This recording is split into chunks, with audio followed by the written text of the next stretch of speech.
families. My name is Jean Wilwohl. I am the Associate Director in the Residential Commuter Life Office. I'm the person who manages the housing registration process for our students. I wanted to be able to share some information with you this evening about the process. So I'm going to go over some good information that will be important for you to know. Please know that your students have already received information about the housing registration process. We sent information out to students last week about that, and we also sent it out during the fall semester. So you'll be able to kind of follow up with that and talk about the information that you both have prior to the housing registration process. At the end of this presentation, there will be the opportunity to kind of send in some questions that you might have, and I'll be glad to answer any of those. And then also, obviously, if after tonight you think of any other questions, you can always contact our office, and I'd be glad to answer any questions that you might have.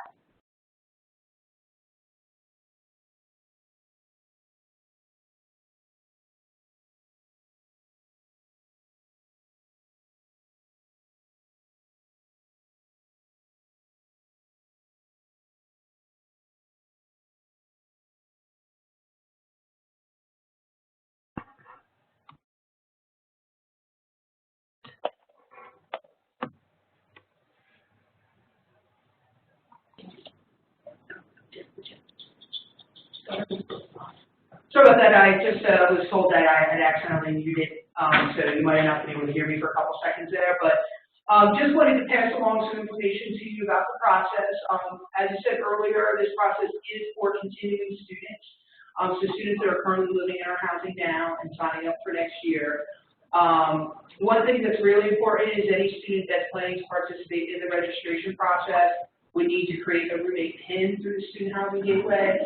We've sent that information to students already. It's really simple. The Housing Gateway students are very familiar with. It's the same place they went to view their housing assignment information, change their meal plan.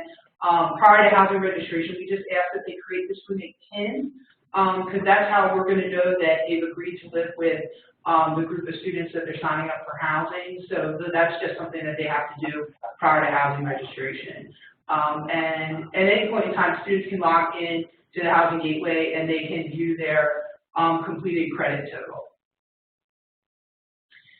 The housing timeline, so we are going to begin housing registration in February. Students have 3 options, depending on the number of completed credits they'll have completed at the end of the spring semester. The first option is if the student wants to live off campus with a private landlord and live outside of Longwood housing, that's one option for students. The second option is students could choose to live in a Longwood managed apartment community. That would be Longwood Landings, Lancer Park North and South, or Longwood Village. Those are all managed by the university, so that is still considered residential housing. The third option would be to live in a traditional main campus residence hall. So our typical residence hall is right here on main campus. That is the third option for students. So I want to talk a little bit about the first option, if there's students that are interested in living off campus with a private landlord. So we have an intent process that students have to participate in order to then be able to work independently with the landlord off campus. So the student enters into a lease agreement with the landlord. That's between the student and the landlord. The university isn't a part of that process. But we want to make sure that our students are oriented and educated on what their rights and responsibilities are living on campus, as well as we want to make sure that they're updating the university in regards to their local mailing address, because that's where mail would go to them the following year. And also, if there was ever an emergency situation and we need to get a hold of the student, we want to be able to have accurate record on where that student is living. So if a student is interested in living off campus with a private landlord, there is an intent form in the Student Housing Gateway that we need to submit. The timeline to submit that is January 30th through February 3rd, so that process will be kicking off next week. And like I said before, you can find that form in the Student Housing Gateway. Students that are interested in living off campus have to have at least 48 completed credits at the conclusion of this spring semester. So what we do is we take what the student has already completed, we add on what they're currently registered for this semester to come up with that credit total. So as long as the student has at least 48 completed credits, they are eligible to live off campus with a private landlord. If a student has less than 48 credits, they would be required to continue living in Longwood managed housing, which could either be one of our 3 Longwood managed apartment communities, the Landings, Lancer Park North and South, or Longwood Village, or one of our traditional main campus residence halls. So what will happen next week during this process is students will log in the Student Housing Gateway. There is an online orientation video which gives them good information about living off campus, which they will watch, and then they will fill out the off-campus intent form. The intent form really is just asking them, are they aware of where they're going to live off campus yet? If they have that local mailing address, to let us know that information. They'll go ahead and submit that form. They'll get a confirmation email back from our office that will let them know we've received it and they're approved to be able to go ahead and sign a lease and move off campus. So that is how that process will work. It will only take students a couple minutes to submit the form, and then obviously a few more minutes to watch the orientation video that we have in there to educate them on that process. So that is the first process that will take care of this spring semester. Will be the off-campus intent process if they want to live off campus. Some things we always want students to consider with the off-campus intent process is that once they do that process, then they've communicated to our office that they're not planning on signing up for housing with Longwood and they're going to live off campus. So they wouldn't be able to then participate in the Longwood housing sign-up process to live in one of our housing accommodations. Now, if a student goes ahead and fills out the intent form, they start looking at landlords off campus and they come back and say, hey, I don't think that's really going to work out, and now I think I want to live in Longwood managed housing. Those students can contact me and I can work with them. So that's definitely a possibility, but they would have to communicate back with me at that point that their plans have changed in order to be eligible to kind of go through our registration process to live in Longwood housing. So we do ask people to kind of make that decision ahead of time. Do you really want to live off campus, or do you want to live in Longwood managed housing, so that they're not having to go back and kind of change everything back and forth. The other thing we like to encourage people is to think about their remaining time at Longwood. Is there going to be a semester when you're going to study abroad, student teach, graduate in December, do an internship out of the local area? Most of our landlords only do 12-month leases, so if a student is off campus and then there's a year where they're not going to be here for a semester, it can be difficult for students because if they can't find somebody to take over their lease, a lot of times they're still going to be financially responsible for that. So, we always say, that's a consideration amongst the family and the student to really talk about, because if you're going to be in that situation sometimes in the future, then maybe living off campus isn't what you want to do, and maybe you want to stay in Longwood housing, because if you leave our housing, you go study abroad, student teach, graduate in December, we're not going to have you pay for housing for the time that you're not going to be here. And so a lot of students like just the assurance of knowing that they don't have to find someone to take over their lease or try and sublet or anything like that. So those are just some things to consider. Sometimes people don't think about that the first year they're going off campus, but maybe a year later they're going to be student teaching or doing an internship or studying abroad. So it's just something to consider. The second option is our Longwood managed apartment communities. So that registration process is going to take place February 13th to the 24th. So when I reference only continuing residential students, that just means that right now you are a student that's living in Longwood housing, you're a continuing student, and you're currently part of our residential population. All of those students are eligible to live in the apartment communities, regardless of the number of completed credits they have. They are eligible to live in our apartments. The only exception we have with that is we have a limited number of studio apartments. These are apartments where only one person lives in the apartment. You don't have apartment mates or anything like that. We do limit those to only juniors and seniors because we only have 30 studio apartments available.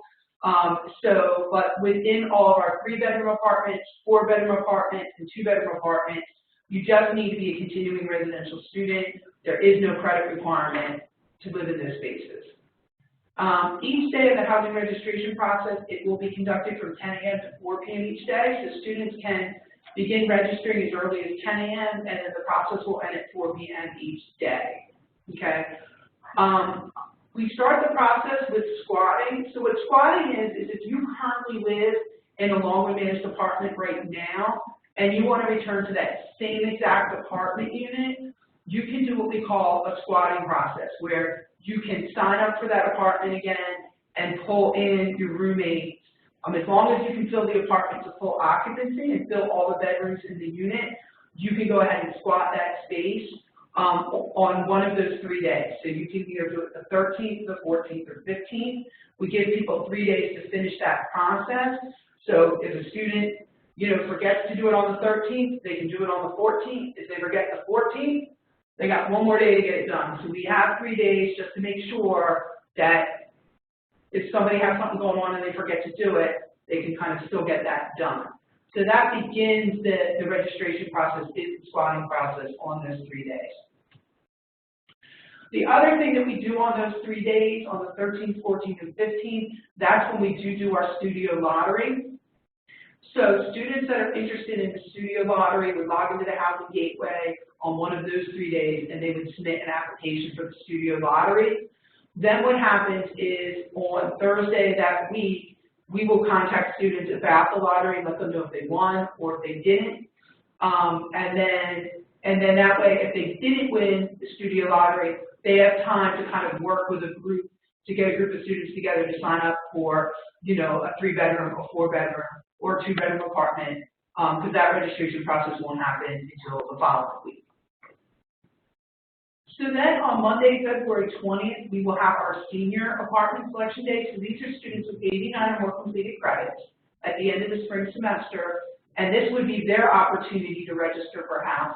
So as long as one person in your group has 89 or more credits, this is the day you can register. So I could have 95 credits, and I could be pulling in roommates who have less credits than me. So a senior could be rooming with a sophomore and a junior and do the registration that day, just that the rising senior has to be the person logging into the computer system and completing the registration process. And so that process will happen from 10 a.m. to 4 p.m. in the Housing Gateway.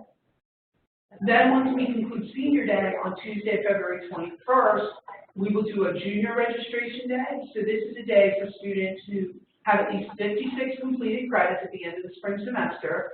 They still need to fill the apartments to full occupancy like all the other days. And like I said before, as long as the person logging in has 56 completed credits, they can be pulling in people with less credits than that. So if they have a roommate that only has 40 completed credits, they can pull them in as a roommate on this day. It's just that the student actually logging into the computer system has to have the credit requirement. And that's why when I talked about earlier about the roommate PIN, that's where this comes into play, because one person from the group will log in and register the whole group, and they'll need that roommate PIN information in order to do that. Then on Wednesday, February 22nd, we have our sophomore apartment selection day. So this will be students with at least 25 completed credits. They will log in, and they will pull in roommates. Now, I can be a sophomore, and I've got 25 credits, but maybe 2 of my roommates only have 22 credits. I can still pull them in on this day. They have less credits than me, that's fine. If somebody has more credits than me, I can pull them in as well. But this is true of the day for people who, they're not junior status, they're not senior status, so they're below that 56 credit total. This is going to be the day to register, and the person logging in just has to have earned at least 25 credits to be able to sign up. Then on Friday, February 24th, we make our apartment waitlist available. The apartment waitlist is really geared towards students that perhaps could not get a full group of students together to sign up for an apartment. Because the other registration days, you can't register without full occupancy, you have to be able to fill all the spaces in the apartment. We have this set aside for students, maybe I'm a solo student, I don't have roommates, I'm going to live in an apartment next year. They can go ahead and they can submit that apartment waitlist form, and then as space becomes available with students withdrawing, or if there's apartment space that wasn't filled during the apartment registration process, we will then contact students and start assigning them to spaces. So you don't necessarily have to have a group of roommates to sign up. If you don't and you haven't been able to do that, you can still be assigned to an apartment space. You would just submit your application on the apartment wait list. What we do with the apartment wait list is it will begin being available on February 24th. It's not time sensitive, which means we're going to leave it up for about a week, and it's going to be rank ordered by earned credit hours, okay, and what people are asking for. So it's not going to be time stamped like you're the first person who submitted, you're at the top of the list. We're going to leave it up for about a week, let students make a decision whether they want to submit for it or not. Then we'll start processing those requests and contacting students about that. Some considerations about the apartment registration process is we always tell students, you know, within your group, talk about like what communities you guys want to live in, because it's always possible that your first choice of community could be full, and if it is, you know, you want to be able to move on to the next part of to look at other communities where you might want to live. So we definitely tell students amongst their group to kind of talk about that. To talk about amongst group members who's going to be the designated roommate, who's going to be the person that's actually going to sign in on the day of registration and do the registration for the whole group. Think about location related to your schedule. You know, some people prefer to be closer to campus. Some people are okay with being a little bit further from campus. So kind of talking about those things and thinking about that. The other big thing is costs. All of our apartment communities are priced differently. So those rates are available on the RCO website. We always encourage students to talk with their family or financial provider about that prior to registration so that they're signing up for something that they can afford, and they're not signing up for something that they can't afford. One thing that we will do during the registration process is the evening before each registration date, we will post on our website how many apartment units remain in each community. So that way, going into the next day, students have an idea, okay, this is how many apartments are still left at the Landing, this is what's still left at Windsor Park, this is what's still at the Village. So going into the next day, they can kind of get an idea of what's the likelihood that they're going to get what their first choice is. So the third option is the main campus registration process. This is for our traditional residence halls right here on the main campus, suite style, you know, rooms. That timeline is going to happen March 20th to the 28th, so it's going to happen after spring break. So like with the apartment registration process, it's only for our current residential students that are continuing on this is their sign-up time to sign up for housing. Registration will take place each day from 10 a.m. to 4 p.m. We don't have squatting on main campus in most of our residence halls because we designate floors for new freshmen, we designate floors for upperclassmen. The majority of people signing up on main campus are rising sophomores, and they wouldn't be able to squat their current spaces anyway because it would be a freshman floor for next year. The only exception is South Ruffner Hall, because that building is all upperclassmen, and South Ruffner Hall is all single rooms. It's our only community that has single rooms for people to be able to sign up for. So we do allow South Ruffner squatting day for people who currently are living in South Ruffner right now. That happens on Friday, March 17th from 10 a.m. to 4 p.m. Once we get to that day, then we start off with our first of two sophomore registration days. So on Monday, March 20th, we have our day for the student between 40 to 55 credits to sign up. So just like apartment registration, if I fall between 40 to 55 credits, and I want to live with a roommate that doesn't fall within that credit range, we can both still sign up that day. I just have to be the student logging in because I'm between 40 to 55 completed credits. And so full occupancy is required to register for a room on main campus. So for example, if I want to live in a double room, I need to have a roommate to sign up on one of these designated credit days. Okay, we have days set aside for students that don't have roommates to register, just like apartment registration. But the beginning part of the process is going to be students that have roommates to fill rooms to full occupancy. On main campus, we have double rooms. The majority of our rooms are all doubles. The only exception to that is in South Ruffner Hall, where they're all singles. We don't have triple rooms, so it's literally pairing up with one other student to sign up for a room. Or if you want to go for a single room in South Ruffner, just by yourself, you can do that as well. Then, once we finish the first sophomore registration day, we have the second sophomore registration day, which is students between 25 to 39 completed credits. And this will be the day that they would register. So if one of the roommates has between 25 to 39 credits, this would be the day to log into the housing gateway and register. And then we have a freshman room selection. This is still our continuing students. We do have a small number of continuing students that have less than 25 completed credits. And if they weren't pulled in as a roommate on one of the earlier days, we want to have a day set aside for them. So we do have what we call the freshman room selection, which is students with 24 or less completed credits, and they can register on Wednesday, March 22nd. Then on Thursday, March 23rd, this is when we have our solo residence day, students that don't have roommates that want to sign up for double rooms, who have less than 56 completed credits. This would be their day to log into the housing gateway, and they'll let us know which buildings they prefer to live in. They'll do a roommate matching survey. They'll let us know what meal plan they want, or any other information that they think would be important for us to consider when assigning them. And then what we'll do is we'll pair them up with another student, and we'll go ahead and assign them to a space and let them know where they can assign. We typically start doing those assignments in April, and we'll get the information out to students once they've been assigned. Then on March 27th, we have our day for juniors and seniors to sign up on main campus.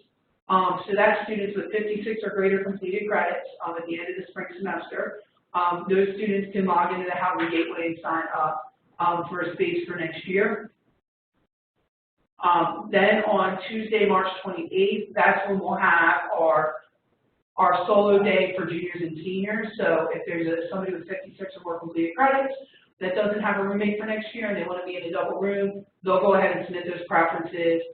They'll let us know building preferences, roommate matching, and then also meal plan choice. And we will then work on their assignments and let them know where they've been assigned. We'll start those assignments in the month of April. So that's how that process itself will work. Some options, things to consider with living on main campus. We obviously have more upperclassmen space in our apartment communities than on main campus, but we still have over 600 spaces on main campus for upperclassmen. Okay, so there is definitely space, but we obviously have more space in our apartment community. So we will try to obviously assign every student that wants to live on main campus to main campus. But if we ever run into a situation where we have a small number of students and we just don't have enough space on main campus, we would then talk to them about, hey, are you open to apartment living? But typically in previous years, that's not something we've had to do. We've been able to honor all the requests for main campus, but I always just put that out there to students and parents just because we do have more space in the apartments than main campus. Sophomore students are given first priority assignment to main campus. So when we do the apartment registration process, juniors and seniors they get the first priority. They go first in that process. But then when we get to main campus, we do our sophomores first, and then we do the juniors and seniors later in the process. In all fairness to students, to not have it that at both processes, they're going first in. So that's why we do that. The main campus process is designed for students to self-select their roommates. It's not designed for them to be a self-select suite mate. So when they sign up, they are signing up for a room. Some students coordinate with their two groups and are able to sign up for the same suite, but the process is designed that they're able to choose their roommate, sign up for a room, not necessarily being able to pick like who their suite mates are during the registration process. The other things we always encourage students is to have a backup plan. You know, if your first community is full, what is your second community you want to get into? A lot of our students will get into their first community, but not everybody will obviously be able to do that. You know, but we want to make sure that they talk between each other and know where they want to go next.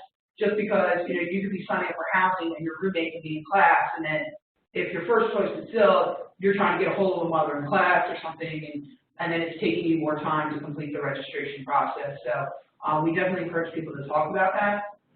We will be posting on our website, like we did during apartment registration, like how many rooms remain in each community the evening before the registration process, so that the students will have an idea going into it, what is the likelihood that I would get my first choice. So that is something that we'll be doing each evening before the process. So I have up there, you know, our email address.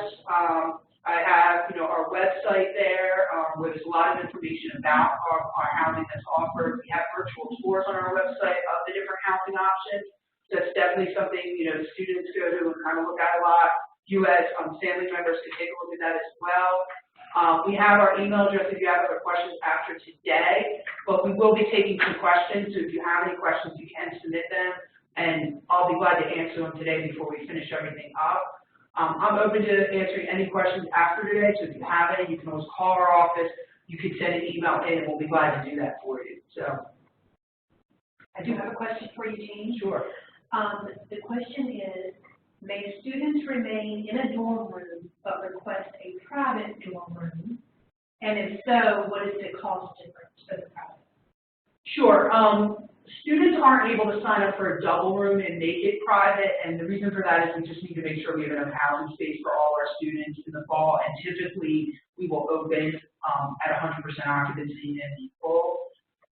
We do have South Ruffner Hall, which offers single room accommodations to students, so if a student is really interested in living in a single room by themselves, I would recommend that they try to sign up for South Ruffner Hall. The difference is the double rate is about $500 difference than the single rate. So the single room will cost you $500 more than the double, and all of our rates are on our website right now. So if you go to our website, you can see the cost difference between this. That is the only question I have thus far. Okay. Well, we'll stay on the line for a few more minutes in case anybody has any questions that they want to send in. There might be some people that are thinking about that right now and might have some questions. Huh? Crispy stupid. No,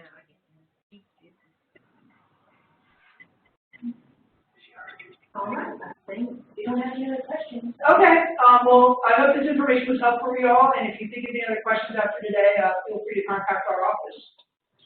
Thank you and have a great night. You are pushing.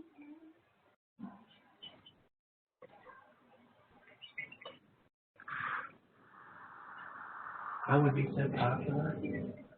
I would be so popular that people, like multiple people, would be putting my PIN number down. They'd be like, Charlie, you can't stay in 3 different zones. You're like, oh, but I need to struggle from the line. Yeah, I would. Right. I just didn't close it. Well, what I did is exit full screen.